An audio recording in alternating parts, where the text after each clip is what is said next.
सभी इस वीडियो को देखने वाले महानुभावों को, भक्तों को आचार्य धनराज शर्मा का प्रणाम। आज मैं अपने मन की बात आपसे कहने आया हूँ। आज हम लगातार राम कथाएं, भगवत कथाएं सुनते जा रहे हैं।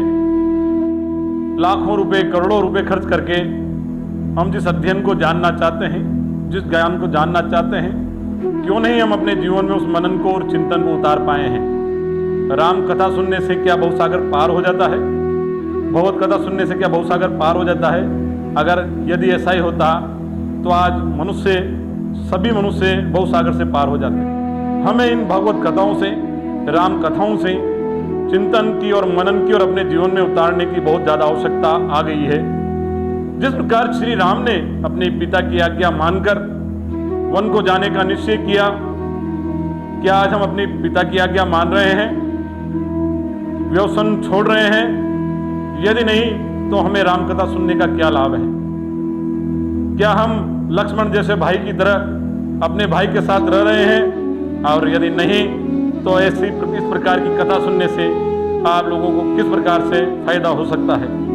कथा हमारे जीवन का आधार है, आधार स्तंभ है। ये वो ज्ञान है जो हमारे संचालित जीवन को आयाम देने के लिए स्थापित करना चाहिए। हमें चाहिए कि इन कथाओं के माध्यम से हम अपने जीवन को, अपने समाज को सुधारें, अपने जीवन को, चिंतन को, मनन को समझें, अपनी माताओं का आशीर्वाद लें, अपने पिता का आशीर्वाद लें, अपने भाइयों को साथ रखें। आज छोटी छोटी बात में जमीन के विवाद को लेके 100 रुपए के लेके भाइयों में लड़ाई होती जा रही है, तो फिर ये कथाएं सुनने से क्या लाभ है? हमारे गुरुजन, हमारे पंडित दिन रात कथाएं करने में लगे हुए हैं। हम कथा सुनकर भी अगर व्यसन नहीं छोड़ सकते हैं तो इस कथा कराने से और कथा सुनने से कोई लाभ नहीं है। मैं आप सभी से निवेदन करूंगा, जो कोई भी राम कथा सुने, भगवत कथा सुने, पहले उसको अपने जीवन में उतारें, उसके बाद में समाज में अपने अच्छे हित के काम करें और व्यसन को छोड़ें। यदि हमें कथाएं सुननी है तो पहले हमें हमारे जीवन में उतारना पड़ेगा।